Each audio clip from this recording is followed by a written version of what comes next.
Instagram has announced it will ban graphic self-harm images from the platform.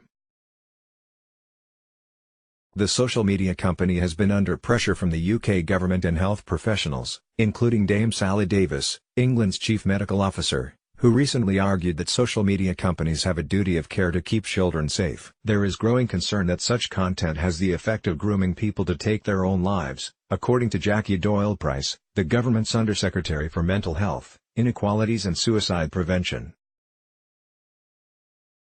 Much of this concern hinges on the assumption that self-harm content causes, encourages or glorifies acts such as self-cutting and burning.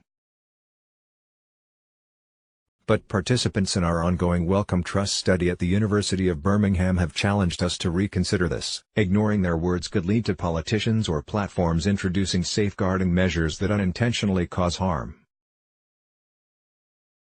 It's key to recognize that young people who search for self-harm discussions and imagery online are likely to be harming themselves already. As this research participant suggests, I started to self-harm at the age of 14. It began as a nervous habit of mine, when I was stressed.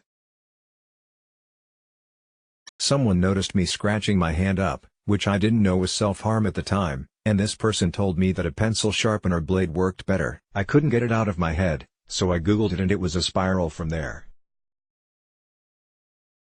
Seeking understanding and support for their self-harm is a key reason why a young person may turn to social media, as another participant told us. As a teenager, I spent all my free time searching for help and support online because I just didn't have a healthy outlet or anyone to talk to. I was desperate to find people who could explain what was going on and tell me what I needed to do because I felt so lost and had no idea.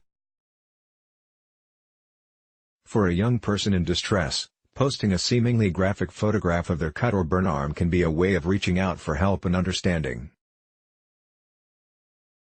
Friends and strangers respond with offers to talk or keep the person company, and with requests for updates on how they are. When young people express a need to harm themselves on social media, this is often met with advice on how to resist such urges, and offers of alternative coping strategies alongside hugs and love.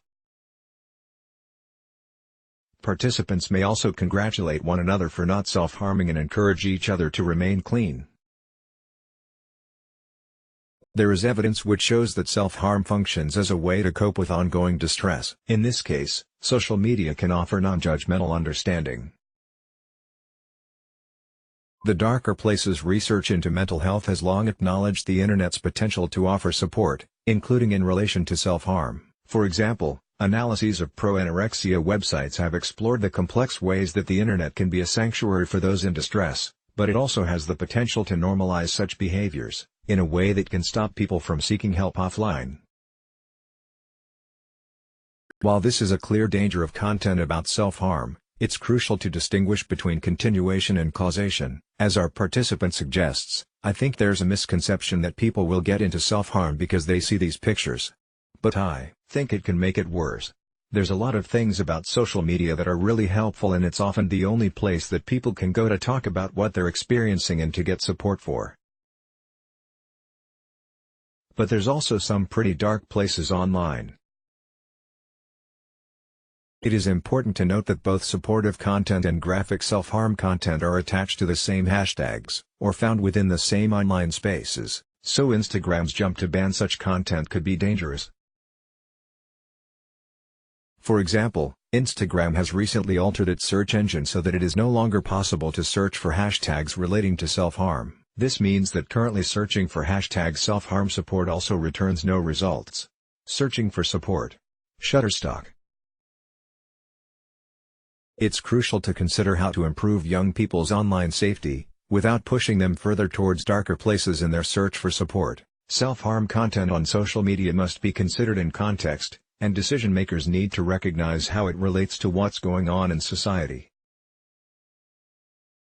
Seeking support. Although our research prompts us to question the assumption that engaging with self-harm imagery or discussions can cause a young person to harm themselves, it does echo other research which suggests that cyberbullying and trolling contribute to the development of mental health problems, including self-harm. If politicians and health professionals adopt a narrow focus on self-harm content, they could lose sight of the more pernicious but widespread dangers of social media. What's more, They risk overlooking the fact that young people can be propelled towards online spaces by encountering stigma and misunderstanding when they attempt to talk about self-harm with people in their lives offline. I reject the idea that social media, holds the blame for self-harm or related behavior or illnesses. The real responsibility lies with what attitudes, decisions and opinions we put out into society, which we have been doing long before social media. Rather than focusing on shutting down discussion on social media, current and previous research indicates that politicians and health professionals should question what's happening at a societal level to lead young people to self-harm. It's also crucial that across society we respond appropriately and with compassion, so that a young person struggling with self-harm is not compelled to seek support on social media. Let's block ads. Why?